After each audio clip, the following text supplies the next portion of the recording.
In the velvet shroud of a Georgia night, where the stars bear witness like unblinking eyes of judgment, a single lantern flickers in a slave's cabin. Thomas Hale kneels on the dirt floor, his calloused fingers tracing invisible lines on a scrap of cloth, lines that mark not fields or fences, but graves. 17 souls, silenced by secrets, their bones whispering of divine reckoning. What if one man held the key to unearthing a plantation's hidden hell, and the wrath that follows? The air hung heavy with the scent of blooming magnolias and damp earth, a deceptive perfume masking the rot beneath. It was the spring of 1847, in the heart of Georgia's cotton empire, where the soil drank deep from the sweat and blood of the enslaved. Belmonte Plantation sprawled across 1,200 acres like a living beast, its fields rippling under the sun like waves of white gold, but its shadows hid fangs. Thomas Hale, a man of 31 years though the ledgers lied and called him 28, moved through this world with the quiet precision of a ghost. His frame was lean, forged by endless toil, broad shoulders from hauling bales, hands scarred from thorns and whips, eyes dark as the midnight soil he knew too well. He had been torn from his mother's arms at 12, auctioned in Augusta like livestock, and delivered to Belmonte's gates. That hollow in his chest, carved by her absence, had never healed, it echoed now with the weight of secrets that could topple empires. Thomas's knowledge wasn't born of books or sermons, but of the land itself. The human body, he had learned, held 206 bones, a fact etched into his soul not through scholarly pursuit, but through the grim arithmetic of discovery. By that fateful march, he had tallied the remains of 17 people, some skeletons whole and accusing, others fragmented by time's cruel erosion, scattered like forsaken relics in the red Georgia clay. Each bone was a verse in a silent scripture of sin, a testament to the plantation's unholy underbelly. The ground, that faithful keeper of mysteries, had tried to swallow them whole, but Thomas's memory was an unyielding vault. He carried an invisible map in his mind, a labyrinth of death points dotted across the estate under ancient oaks, beside forgotten ditches, within the foundations of barns raised on cursed earth. These were not honored graves with crosses and prayers, they were hasty pits, dug in moonless nights, filled with the discarded shells of lives deemed expendable.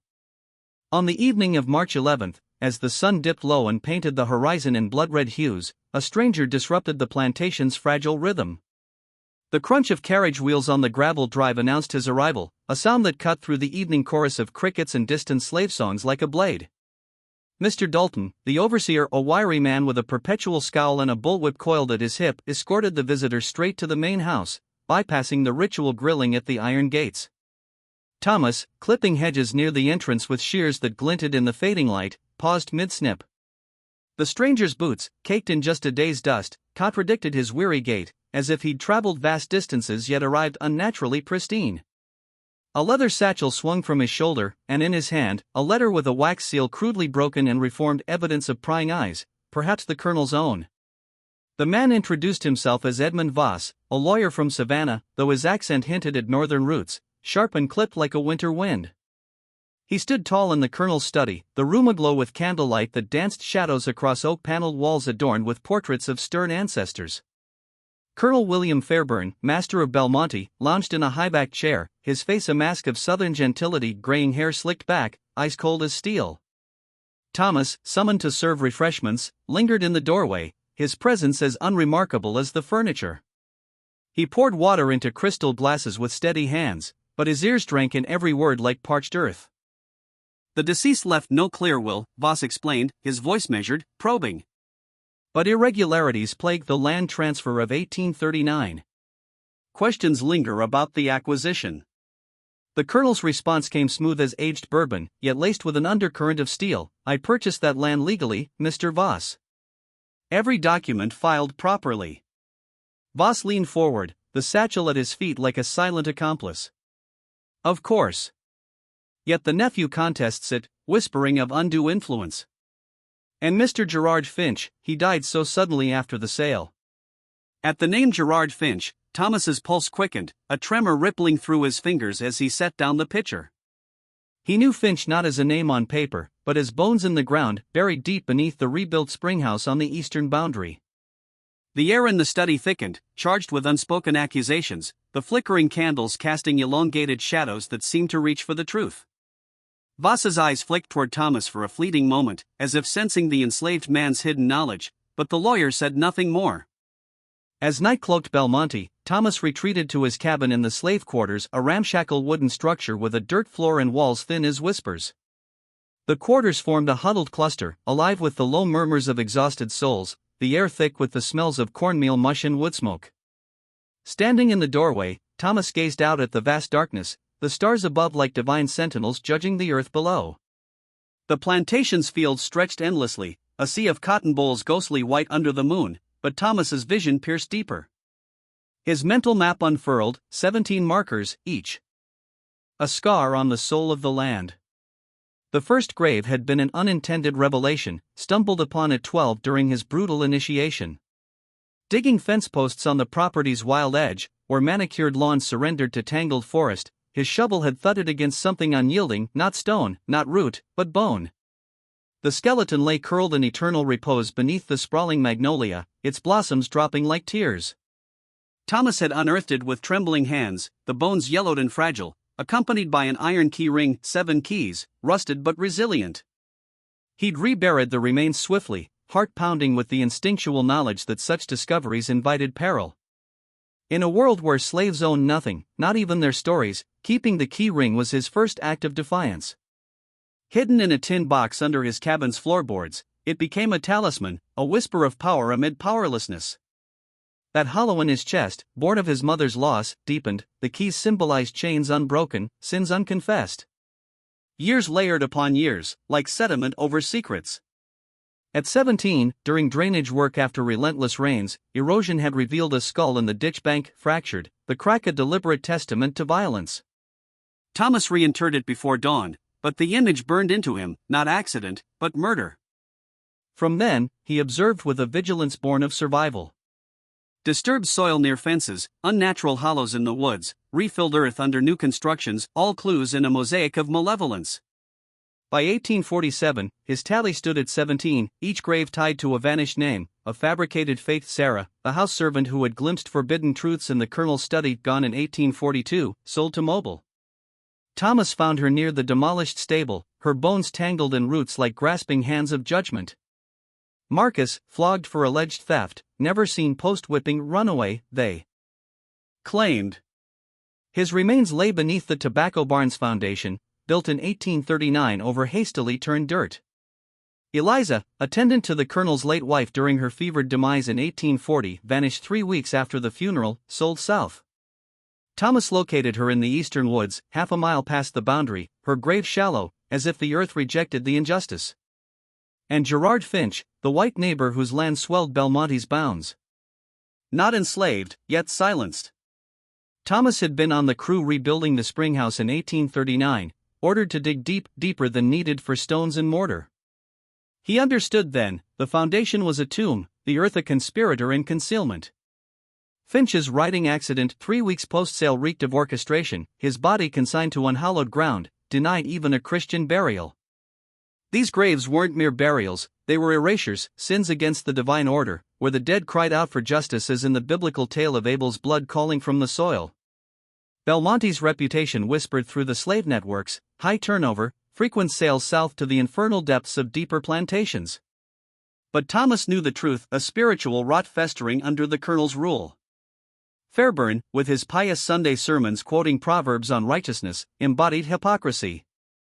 His wife's death had hardened him further, turning grief to tyranny.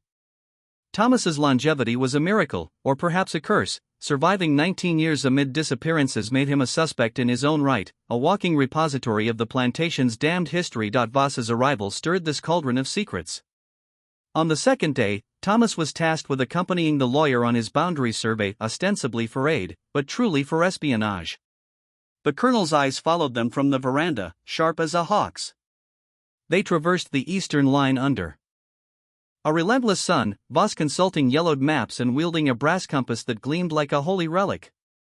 Thomas trailed, bearing the satchel and tools, his steps measured, expression blank as carved wood.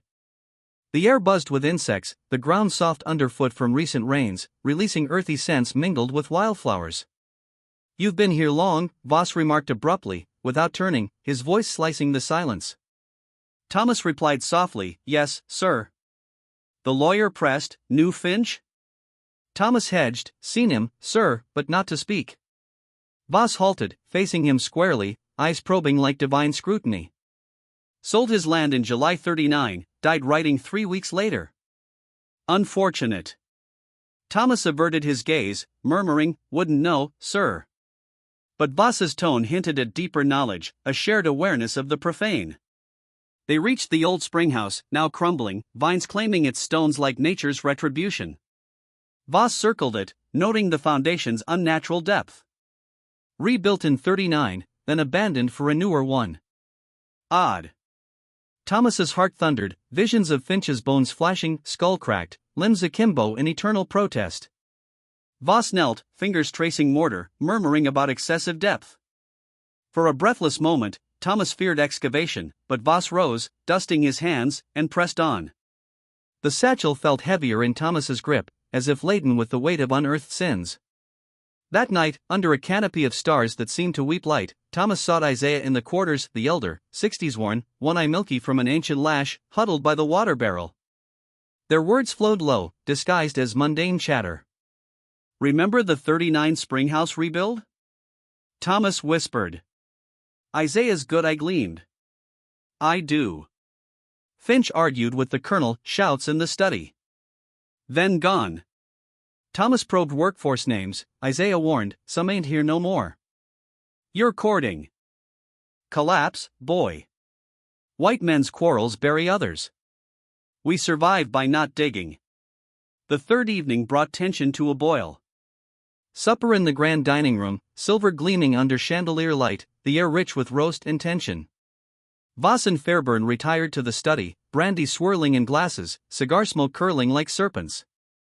Thomas served invisibly, refilling, stoking the fire's embers that mirrored the room's smoldering undercurrents. Voss's satchel rested by his chair, a tempting oracle. As liquor loosened tongues, Voss grew bold. "I'll be frank with you, Colonel." The words hung, pregnant with revelation, the fire crackling like bones underfoot. Thomas lingered in shadows, ears attuned, sensing the precipice. The plantation's spiritual malaise pulsed, guilt's specter, redemption's distant call, divine justice hovering like a storm. What Voss unveiled next could shatter the fragile veil, exposing Belmonte's buried atrocities to heaven's unyielding gaze. Yet in this moment, Thomas pondered his role, guardian of the dead, mapper of sins. The keys in his tin box jingled in memory, symbols of locked truths awaiting their hour. The Bible spoke of bones rising in Ezekiel's valley, a resurrection of justice. Perhaps Voss was the harbinger, but Thomas knew the cost: blood, always blood, staining the soil anew. The night deepened, secrets straining against their earthen bonds, the plantation's soul teetering on the brink of reckoning. The conversation escalated, Voss pressing on Finch's demise, the colonel's face flushing with controlled fury. Thomas poured brandy, his mind racing, empathy for the vanished, dread of exposure, curiosity about Voss's quest. The lawyer's documents rustled, hinting at proofs, witness accounts, discrepant ledgers. Fairburn deflected with tales of legal propriety, but his voice cracked, betraying the fracture. Outside, wind whispered through pines, as if the spirits stirred. Thomas envisioned the graves, Sarah's bones entwined with roots symbolizing entangled lies, Marcus's under the barn, foundation of prosperity built on murder, Eliza's in woods, exile mirroring her isolation, Finch's in the springhouse, white man's greed devouring its own. Each a parable of sin's wages, echoing Romans, for the wages of sin is death. Voss's persistence peeled layers, revealing the 1839 transfer's shadows, witnesses coerced, Finch's accident staged. Thomas's empathy swelled for Finch, a free man felled by avarice, paralleling enslaved fates. Dread coiled, if exposed, retribution might consume all, slaves first. Curiosity burned, what drove Voss? Justice, or gain? The study's air thickened, smoke and tension blending. Fairburn's hand tightened on his glass, Voss's eyes unyielding. Thomas, the unseen witness, felt the spiritual chill, divine retribution's breath, haunting legacy unfolding. The plantation, a microcosm of antebellum sin, awaited its judgment day. As hours waned, Voss retired, satchel in hand. Thomas cleared remnants, mind ablaze. In his cabin, he unearthed the key ring, fingers tracing corroded metal. 7 keys, perhaps to locks of truth. The first grave's discovery replayed, boy's terror, man's resolve. His mother's absence fueled this vigil, a quest for lost souls.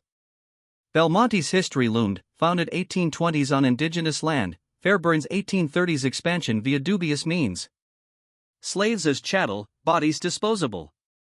Thomas's map a counter-narrative, resistance through remembrance. Voss's visit catalyzed change. Next day's promised confrontation, Graves' voices rising. Thomas pondered alliance, risk immense. Spiritual undertones deepened, like Cain, Fairbairn marked by blood, Thomas, Abel's echo, guardian of cries. The night held breath, stars judging. Thomas replaced the box, resolve hardening. Secrets would surface, divine justice inexorable. The plantation's haunting legacy, woven of guilt and redemption, teetered toward revelation. The study's air grew thick as molasses, laced with the acrid bite of cigar smoke and the sharp tang of brandy, each sip a temporary veil over the brewing storm. Candle flames danced erratically on the walls, casting elongated shadows that mimicked the contorted figures of the damned, as if the room itself recoiled from the revelations unfolding within. Colonel William Fairbairn's face, usually a bastion of southern composure, cheeks flushed from years of indulgence, eyes steely under bushy brows, now tightened into a mask of barely contained fury. His fingers drummed on the arm of his leather chair, a rhythmic tattoo echoing like the distant thunder of an approaching reckoning. Across from him, Edmund Voss leaned forward, his northern accent cutting through the haze like a scalpel, his satchel at his feet like a Pandora's box of unearthed woes. "I'll be frank with you, Colonel," Voss intoned, his voice steady but laced with the weight of implication, each word dropping like a stone into still water, rippling outward to disturb long-settled sins. "My client believes his uncle was coerced into that land sale. Witnesses claim Mr. Finch had no intention of parting with his acres." Visits to Belmonte turned from boundary talks to veiled threats. The colonel's response came low and venomous, a serpent's hiss. "Witnesses? What ghosts from the past dare whisper such lies?" Voss pressed on, undeterred, his eyes gleaming with the fervor of a seeker after truth. "Folks who knew him well, Colonel. They speak of a man rattled after your meetings, muttering of pressures unspoken. Then, 3 weeks later, thrown from a horse on a path he'd ridden blindfolded. Accidents, yes, but convenience breeds suspicion." Fairbairn's posture stiffened, his chair creaking under the shift, the fire in the hearth crackling as if in mockery of his inner blaze. "What are you insinuating, sir? That I orchestrated some foul play?" Voss's smile was thin, a crescent moon in the dim light, devoid of warmth. "Insinuating? No. Investigating. If duress tainted that sale, its void land reverts to the Finch heirs. Proof may be scant now, but I'm a digger, Colonel. I unearth what others bury." The tension coiled tighter, an invisible noose around the room, the air humming with unspoken threats.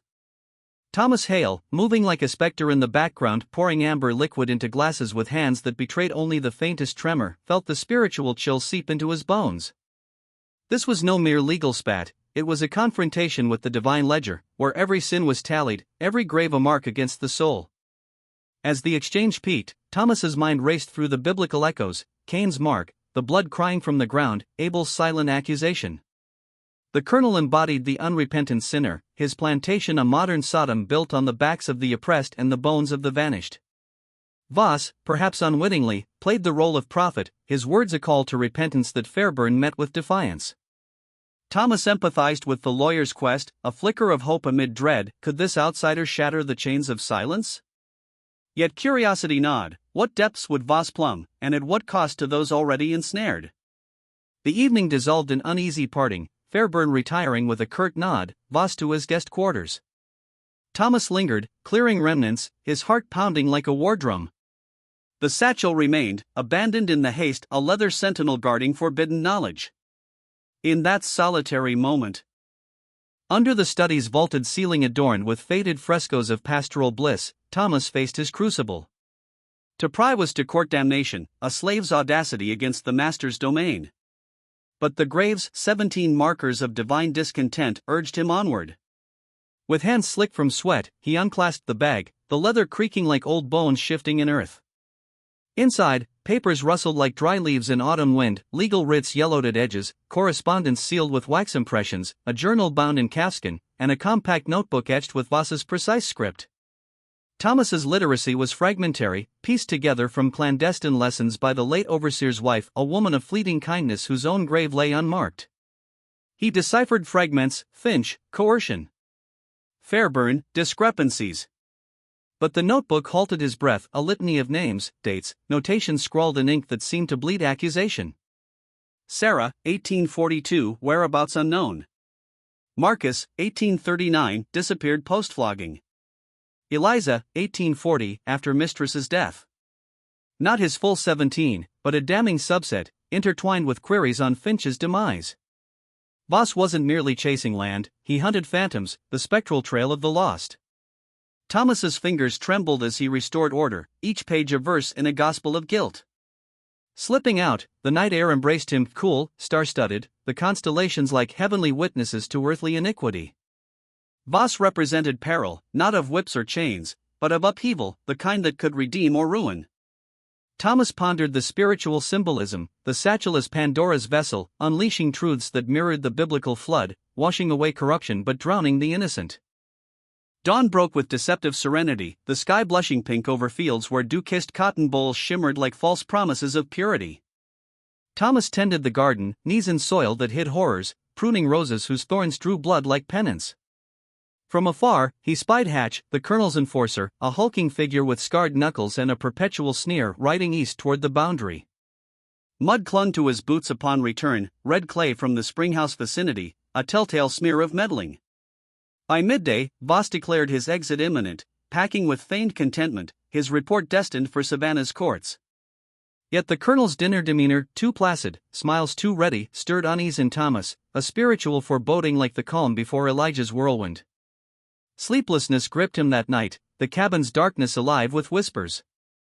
Midnight found him prowling shadows, drawn to the main house where a solitary light pierced the study's window like an accusatory finger. Creeping near, concealed by azaleas heavy with nightbloom scent, Thomas peered in.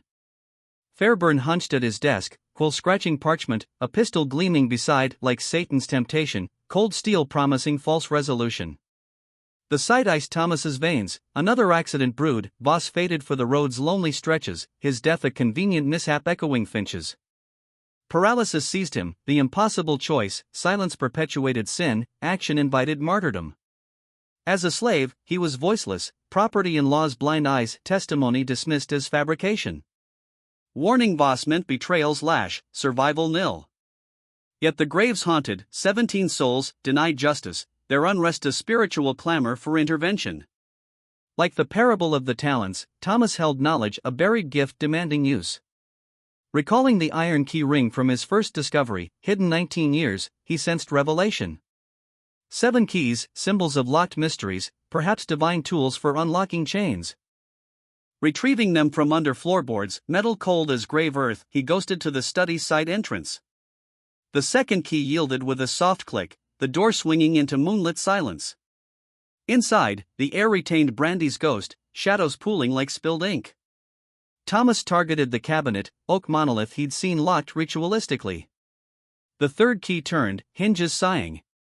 Ledgers spilled forth, columns of figures, but a shadowed tally in variant ink, names, dates, special expenditures. Finch's entry postdated his death, a payout for silence or disposal. Deeper, a wooden box yielded to the 5th key, jewelry glinting, rings, brooches, a locket. Opening it revealed a miniature portrait, a woman's serene face, lock of auburn hair. Inscription, to Eliza, with devotion, G.F. The mosaic clarified, a chilling tableau of greed's depravity. Finch's murder wasn't solely for land, entanglements with Eliza, perhaps his enslaved paramour, sealed fates. Absorbed into Belmonte, she vanished, threat neutralized. The ledger chronicled a decade of eliminations, witnesses, dissenters, risks, payments veiling murders. Thomas held damnation's proof, yet powerless to wield it, a slave's evidence inadmissible in courts of men, though heaven's tribunal noted all. Footsteps echoed, Thomas froze, heart a captive bird. The handle rattled, instinct propelled him behind curtains, fabric musty with age. Fairburn entered, candle flickering, face etched in remorseful resolve. He unlocked the cabinet, claimed the box, lingered as if communing with ghosts, then departed. Thomas exhaled, relocking, fleeing to his cabin. Sleepless, keys clutched, he discerned the box's fate, destruction, erasing Voss's potential discoveries. As dawn gilded the horizon, resolve crystallized, like Moses before Pharaoh, Thomas would speak truth to peril. Finding Voss saddling his horse, morning mist swirling like ethereal veils, he approached. "Mr. Voss, sir." The lawyer turned, brow arched. Thomas scanned for watchers. "It ain't safe, the main road. Danger lurks." Voss's gaze sharpened, a spark of understanding. "Why warn me?" Thomas locked eyes, defying norms. "Too many buried here, sir." "Don't want to map another." Voss nodded, scribbling a note. "If I fall, deliver to Augustus Sheriff Hyde for a traveler." Thomas pocketed it, a sacred charge. Voss veered east via Miller's Path, longer but shadowed. Thomas labored, tension taut as bowstring. Fairbairn's ire-mounted pacing, snarls escalating when scouts reported Voss unseen on the main route. His gaze swept like reaper's scythe, alighting on Thomas with predatory calculation. Night fell heavy, Hatch's silhouette at the cabin door. "Colonel summons you." "Now." The summons echoed like a death knell, the path to the house of the Dolorosa.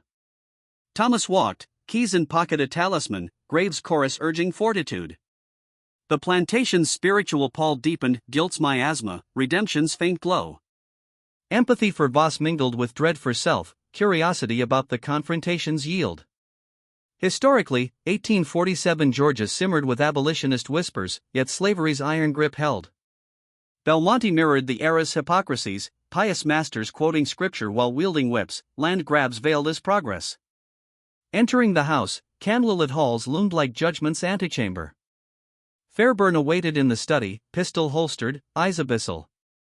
"You warned him." Accusation hung, air electric. Thomas stood silent. Spirit unbowed, like Daniel in the den, faith his shield. The colonel's rage unfurled, but Thomas's knowledge armored him. 17 graves, now perhaps 18, yet divine justice inexorable. The interrogation intensified, Fairbairn circling like a wolf. "What did you tell?" Thomas's voice steady. "Truth, sir." "About the ground's secrets." Fairbairn's face twisted, regret flickering, perhaps a soul's last gasp before hardening. The pistol rose, barrel cold as sin's embrace. Yet in that brink, Thomas felt peace, action taken, silence broken. The keys symbolized unlocked truths, Voss's escape a ripple toward broader reckoning. Outside, wind howled through oaks, as if ancestors stirred. The plantation's legacy, woven of blood, avarice, fleeting redemptions, teetered. Thomas pondered biblical parallels, Pharaoh's plagues for hardened hearts, Fairbairn's empire crumbling under weight of sins. Emotion surged, dread of end, empathy for the buried, curiosity if this sparked change. Hatch loomed, ready to enforce. But Thomas's stand embodied spiritual defiance, a slave's soul claiming freedom in truth's light. The night's outcome hung, Graves' whispers swelling to a roar, divine retribution's hour nigh. The study's door loomed like the gates of judgment, its polished oak surface reflecting the dim lantern light from the hallway, casting elongated shadows that danced mockingly on the walls. Thomas Hale's mouth was parched, his tongue sticking to the roof like sandpaper, each step forward echoing in his chest like the toll of a funeral bell. The air inside the main house carried the stale scent of polished wood and lingering cigar smoke, a veneer of civility masking the rot beneath. Hatch, the enforcer with his iron grip and scarred visage, prodded him forward, the prod a silent promise of pain if he faltered. Thomas's heart thundered, a rhythmic dirge, as he crossed the threshold into the colonel's sanctum, a room where deals were struck, lives bartered, and sins confessed only to the flickering flames of the hearth.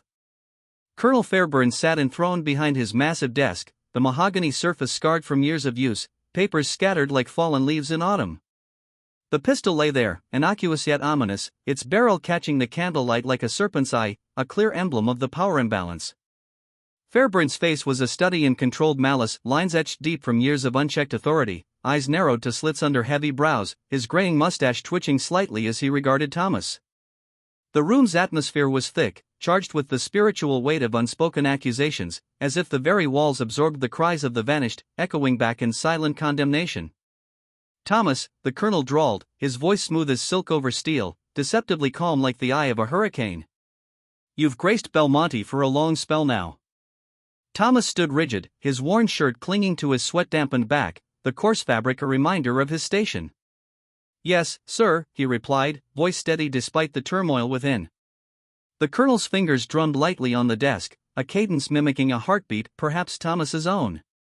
Seen much, heard whispers in the wind. But you keep your counsel, don't you? Eyes down, ears shut to what ain't your affair. I don't hear nothin', sir.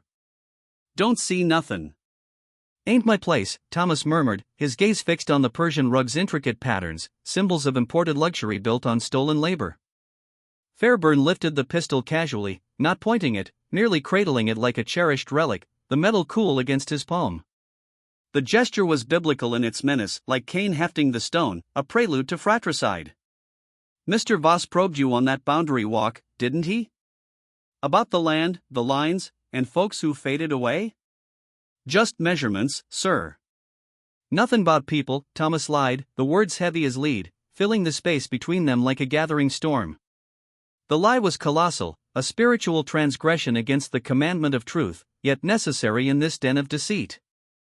Fairburn's eyes bored into him, searching for cracks in the facade Thomas had honed over 19 years, a mask of subservience, hiding the fire of knowledge within. The air hummed with tension, the candle flames guttering as if disturbed by ethereal presences, the souls of the 17 urging Thomas to hold firm. I ponder, the colonel whispered, leaning forward, his breath carrying the faint rot of bourbon, how Voss knew to veer off the main path this morn. Who whispered of back roads, avoiding the treacherous stretches? Thomas remained silent, a statue of endurance, his mind flashing to the graves, each a testament to silence's deadly cost. Fairburn's smile was glacial, devoid of warmth. You're invaluable, Thomas. Know every inch of this land, fields, barns, every turn sod smoothed over. The words hung, an implicit confession, the first crack in the colonel's armor, acknowledging the buried horrors. It was a death knell, such openness meant Thomas's fate was sealed, his knowledge a threat to the empire of sin. I just dig where told, sir. Work where bid, Thomas responded, his voice a low rumble, echoing the earth's own groan under the weight of injustice. Fairburn rose, circling the desk with predatory grace, closing the distance until Thomas could smell the starch in his shirt, feel the heat of his presence. Time for a new post, I reckon. Dawn brings your sail south, to Mississippi's depths. The phrase sold south reverberated like a curse, a euphemism for erasure, a one-way ticket to oblivion or worse. Thomas swallowed, the hollow in his chest aching anew. Yes, sir. Dismissed. Settle your matters tonight. Hatch escorts you to Augusta's trader at first light. Thomas turned, legs leaden, exiting into the night where stars pierced the sky like accusatory eyes of the divine. The walk to his cabin was a pilgrimage through shadows, the slave quarters hushed, cabins huddled like frightened children. His mind whirled, a trap laid, no Augusta awaited, only a roadside accident, a fabricated escape ending in bullets, making him the 18th grave. Yet foreknowledge was his sword, a divine gift amid despair. Sleep eluded him, instead, he crafted a legacy. In the cabin's dim glow from a single tallow candle, its flame sputtering like a soul's last breath, Thomas tore cloth from his threadbare blanket, coarse linen, symbol of his bondage. With charcoal from the dying fire, he sketched Belmonte's outline, fields undulating like waves, woods dense as secrets, buildings squat sentinels. 17 X's marked the map, each labeled with painstaking letters, names reclaimed from forgetfulness: Sarah beneath the stable ruins, Marcus under the tobacco barn's north corner, Eliza in the eastern woods, Gerard Finch in the springhouse depths. Laboriously, he inscribed, "The earth remembers." Thomas Hale, 1847. A manifesto, a spiritual testament echoing Genesis, blood crying from the ground, demanding justice. Wrapping it with Voss's note in his tin box, he sealed it like a sacred relic. Venturing to Isaiah's cabin, the night air crisp with pine and earth, he found the elder awake, firelight etching his wrinkled face in golden hues, his milky eye reflecting inner visions. "They're sending you away," Isaiah stated, voice gravelly with age and sorrow. Not a query, but prophecy. "Yes," Thomas affirmed. "And you ain't returnin', dot." "No." Isaiah's nod was solemn, a sage acknowledging fate.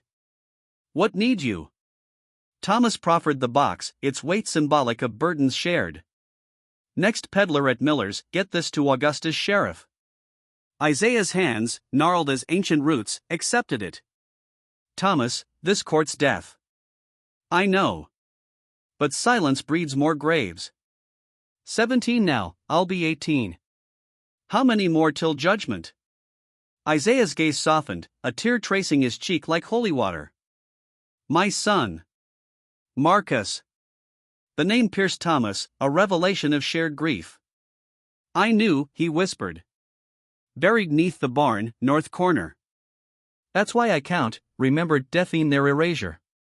Silence enveloped them, a communion of souls, two men stripped by loss yet rich in resolve. Like Job and his comforters, they sat in the fire's glow, pondering suffering's purpose, redemption's elusive dawn. Dawn broke, painting the sky in hues of blood and gold, a biblical omen of sacrifice. Thomas stood before his cabin, clad in rags, possessions nil save memories. Hatch astride his horse, rifle gleaming ice cold as winter steel. Simmons, the traitor, waited with wagon chains rattling like accusing specters. They bound Thomas's wrists, rope biting flesh, loading him amid sacks like cargo. The procession departed Belmonte, gates creaking farewell, the plantation receding like a fading nightmare. The road wound through Georgia's tapestry, pine forests whispering secrets, red clay paths scarred by wheels, mist veiling fields like shrouds. 19 years confined, Thomas now beheld freedom's illusion, beauty tainted by bondage's ugliness. Midday halt for watering horses, sun beating mercilessly, air shimmering with heat.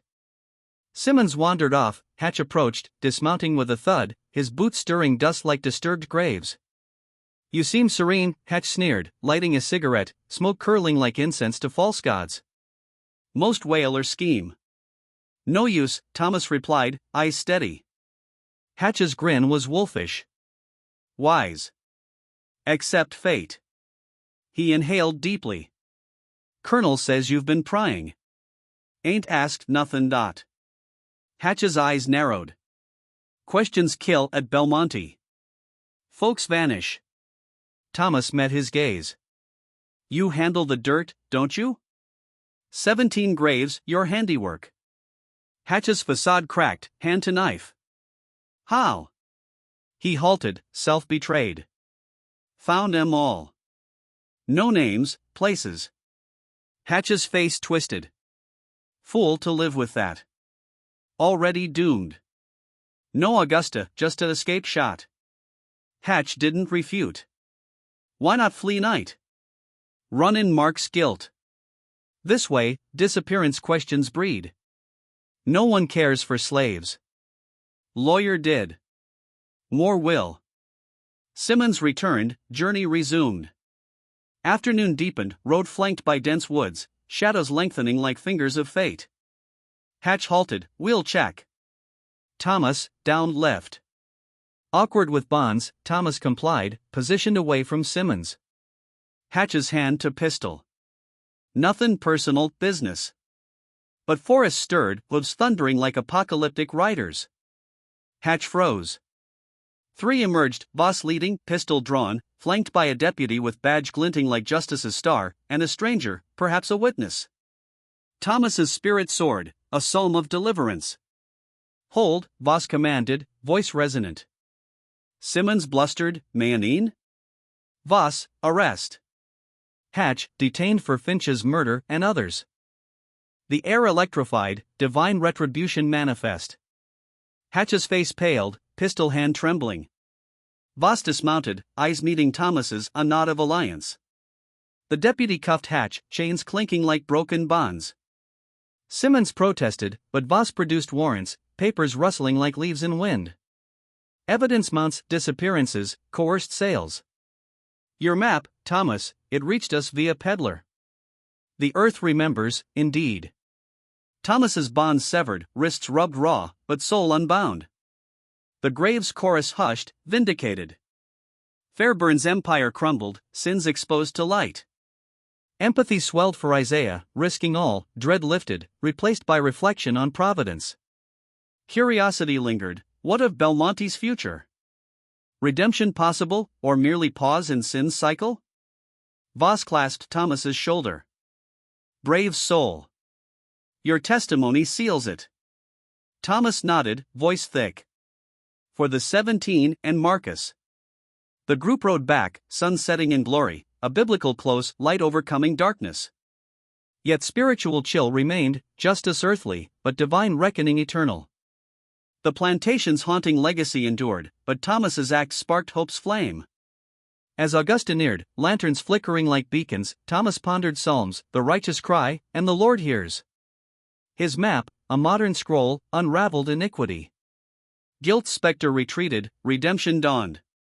The road, once to death, now to witness, Thomas Hale, mapper of sins, harbinger of change, the arrest unfolded cinematic, Hatch disarmed, protests futile. Voss detailed, note and map arrived via traitor, alerting authorities.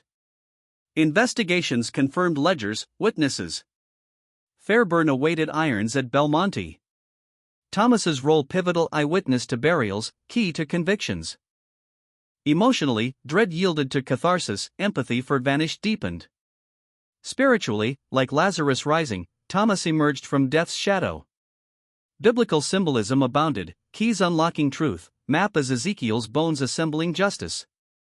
The day's end brought reflection, antebellum Georgia's hypocrisies exposed, slavery's chains rattled. Thomas, once voiceless, now spoke volumes. The haunting legacy persisted, but seeds of retribution sown. Divine justice, slow but sure, rolled on. Hatch's face drained of color, turning the sickly gray of ash left too long in rain. His eyes darted, first to the deputy advancing with iron shackles clinking like funeral bells, then to Voss, pistol steady in his grip, and finally to Thomas, where hatred burned hottest, a furnace stoked by betrayal. You can't do this, Hatch snarled, voice cracking. I'm transportin' this slave. Legal. You got no right. The deputy, broad-shouldered and badge-polished, stepped forward without hesitation. You ain't transportin' nobody today, Hatch. Hands behind you. Shackles snapped shut with metallic finality, the sound echoing through the forest like the closing of a coffin lid. Hatch twisted, glaring at Thomas with venom that could curdle milk. You told M. You filthy. I warned him, Thomas said quietly, the words carrying the calm of a man who had already stared into the abyss and found it wanting. That's all. Voss dismounted in one fluid motion, boots sinking into soft earth still damp from morning dew. He approached Thomas, drawing a small knife from his coat pocket. The blade flashed once in sunlight before slicing through the coarse rope binding Thomas's wrists. Red welts bloomed across the skin like accusations, but Thomas barely felt them. Freedom's first touch was cold metal, then warm air.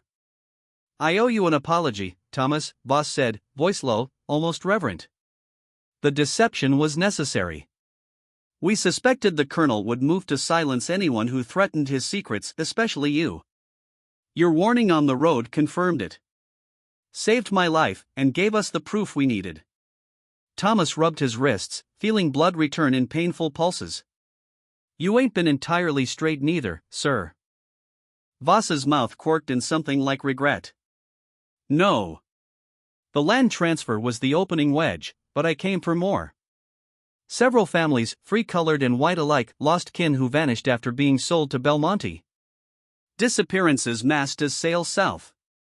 Your map, the names, the locations, they tie it all together. The third man stepped forward then, lean and bespectacled, carrying a leather satchel worn from travel. His accent carried the crisp edges of Boston. Thomas Hale. William Chen. Journalist. I've spent 2 years tracing stories the South once buried, murders dressed as runaways, escapes that never happened. Your testimony could crack this wide open. The nation needs to hear it. Thomas felt the world tilt, a dizzying rush like standing too quickly after years on his knees. This was no quiet escape, no hidden flight into the night. This was daylight, witnesses, names spoken aloud. Isaiah, the old man I gave the tin to, he safe? Voss nodded. We met the peddler at Miller's Crossing this morning. The box reached us intact. Your charcoal map, the note, every mark, it corroborates witness statements, ledger discrepancies, everything. What now? Thomas asked, voice barely above a whisper. Voss's expression hardened. Now we dig every grave you marked. We bring the bodies into the light and let them accuse. The exhumations lasted 3 days of sweat-soaked shirts, shovels biting red clay, and the slow, sullen rising of the dead. Thomas led them, step by measured step, across Belmonte's 1,200 acres. Under the old magnolia where the key ring had first whispered secrets, they uncovered Sarah, her bones curled fetal, a scrap of house-servant apron still clinging like a final plea. Beneath the tobacco barn's north corner, Marcus emerged, skull fractured in a pattern Hatch later confessed matched the flat of a shovel. In the eastern woods, Eliza's shallow pit yielded a locket, Finch's gift, its portrait faded but unmistakable. And at the rebuilt springhouse, Gerard Finch rose last, signet ring glinting in sunlight, the very ring his nephew would later clutch and weep over. 17 sets of remains. Some enslaved, some free blacks vanished into the system, one white man whose death had been sold as accident. Skulls bore blunt force trauma, femurs showed old brakes never set, personal effects, buttons, hair combs, a rusted key matched missing persons' descriptions from as far as Savannah and Charleston. The evidence was physical, undeniable, a chorus of bones crying out as scripture promised. Colonel Fairburn was arrested on the second day, dragged from his study in manacles while overseers and house servants watched in stunned silence. He protested innocence, slaves run. Accidents happen. Finch fell from his horse. But the retrieved ledger, unlocked by Thomas's third key, told another story, payments dated after deaths, hush money to witnesses, bribes to traitors who never delivered live cargo south. Hatch, staring down the gallows, turned state's evidence for a life sentence instead. In a hoarse voice he detailed 8 years of systematic elimination, anyone who knew too much, who saw too clearly, who might speak. Finch murdered for threatening to expose a fraudulent boundary survey. Eliza killed because she carried messages between Finch and potential allies. Slaves who witnessed beatings, thefts, or worse, silenced forever, their sales recorded in the books while their bodies fed the Georgia soil. The trial opened in Augusta, October 1847. The courtroom overflowed, planters in fine coats rubbing shoulders with abolitionist sympathizers, reporters scribbling furiously, the air thick with humidity and tension. William Chen's articles had already spread the story north, headlines screaming of a plantation empire built on murder, a slave whose memory became justice's instrument. Thomas testified last. Standing in the witness box, dressed in simple wool provided by Voss, he faced a sea of white faces, jurors, judge, attorneys, all holding power of life and death over him still. Terror clawed his throat, but he spoke. Methodically. Clearly. Each grave described, location by landmark, depth by feel, condition of remains by sight and smell. Names spoken like prayers, Sarah. Marcus. Eliza. Gerard. 17 times he bore witness, voice never wavering though his hands trembled behind his back. The defense tried to dismantle him, a slave's word unreliable. Motivated by malice. Prone to fantasy. But the physical evidence mocked every attack. Graves precisely where Thomas said. Skulls fractured as he described. Timelines aligning with disappearances. The jury deliberated less than 4 hours. November 3, 1847, guilty on all counts. Colonel William Fairburn sentenced to hang. Shock rippled through Georgia's planter class. If a man of wealth and standing could fall on the testimony of the enslaved and the testimony of bones, what other foundations might crumble? December brought a cold, clear morning to Belmonte's new cemetery. 17 simple stones stood in a quiet row, each bearing a name and dates approximate. Sarah. Marcus. Eliza. Gerard Finch. The rest, known only to God and Thomas, finally acknowledged. The enslaved had been dispersed, sold to settle debts. Isaiah purchased by Pennsylvania Quakers who promised manumission. Voss approached Thomas where he stood among the stones. The Finch nephew takes both properties. Selling Belmonte outright. Wants no part of its curse. He'll sell remaining people only to families pledged to eventual freedom. And me? Thomas asked. Freedom papers next week. Reward for testimony, the system calls it. Justice, I call it. Thomas tested the word silently, free. Chen joined them, notebook in hand. I want to keep telling these stories, Thomas. Other plantations. Other hidden graves. Will you help? Thomas looked at the stones, wind moving through bare branches like a sigh from the earth itself. I spent 19 years countin' because I couldn't save. Couldn't speak. Now. I'll go where they need lookin'. I'll find what's buried. Speak what's silenced. Count till there ain't no more to count. It's dangerous, Voss warned. Danger's old company. Least now it serves something. Chen smiled. When I first saw you, I thought you were just another silent man on a plantation. I was wrong. You were the bravest soul I ever met. I ain't brave, Thomas said. I was just tired of the quiet. Freedom came December 15, 1847. 31 years old, Thomas Hale legally owned himself. For 13 years he traveled with Chen and abolitionists, mapping disappearances, locating graves, testifying in courtrooms from Richmond to Mobile. 3 more planters convicted. Countless families reunited with names and resting places. 2 assassination attempts, one left him limping, ribs forever tender, yet he pressed on, driven by 17 ghosts and the conviction that silence equals consent. When cannons roared in 1861, Thomas joined the Union Army scout, guide, reader of landscapes. His eyes, trained to see disturbed earth and hidden hollows, saved lives on battlefields where plantations blurred into war. Emancipation came, but work did not end. In Reconstruction he helped freed people find lost kin, marking sites, preserving memory against erasure. Thomas Hale died in 1889, aged 73, in an Augusta cemetery. His stone reads simply, "He remembered." Below, carved by hands that knew his story. In memory of the 17 and all the countless others. Belmonte decayed. Main house collapsed into ruin. Fields returned to pine and bramble. By 1900s only the 17 stones remained, a quiet memorial amid encroaching wilderness. Chen's articles lived on in abolitionist presses, then history books. The Belmonte case became landmark proof slavery rested not merely on labor, but on terror, disappearance, murder.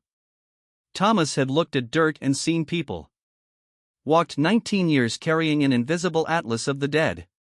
Kept names alive when records erased them. Witnessed when witnessing meant death. Spoke when speech was forbidden. Remembered when memory was rebellion. And the earth, faithful witness, gave up its secrets. Because one man refused to look away, 17 names returned to light. Graves marked. Names spoken. Dead remembered. In that small Georgia plot, beneath words etched in stone, lies proof that memory is resistance, naming is power, bearing witness even at ultimate cost is the most human act. The 17 graves at Belmonte stand eternal, testament to lives stolen, to one life that refused forgetting, and to the truth that some sins, no matter how deeply buried, will always rise to testify.